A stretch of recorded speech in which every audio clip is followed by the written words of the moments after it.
આજે તો સવારમાં મેં એક બાજુ ચા મૂકી દીધી અને બીજી બાજુ મારે ગરમ પાણી કરવાનું હતું। મને શરદી થઈ ગઈ હતી એટલે ડૉક્ટરે કીધું તું પાણી ગરમ કરી અને મીઠું અને હળદર નાખી અને પછી પાણી પીજો એટલે શરદી મટી જશે। એટલે મેં પાણી ગરમ કરી લીધું અને વાટકીમાં લઈ લીધું અને માંડ પાણી પી લીધું। પછી તો આજે ફાઇનલ હું થેલા પેક કરવા માટે બેસી ગઈ। આજે અમારે દેહમાં જવાનું હતું અને હારે હારે યત્રાજે ટોપી તોડી નાખી હતી એ પણ હાંધી નાખી અને સાંજ પડતા અમે નવી બેગ લેવા માટે પહોંચી ગયા।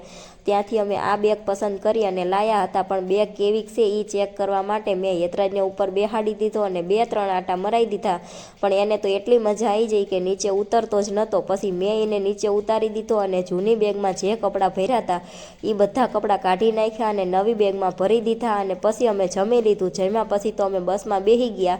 રાત્રે 1 વાગી ગયો તોય ત્યાં અમને કોઈને ઊંઘ આવતી નહોતી એટલે બધા ફોનમાં જોતા હતા। વિડીયો ગમ્યો હોય તો લાઈક કરજો અને ચેનલને કરી દેજો સબસ્ક્રાઈબ।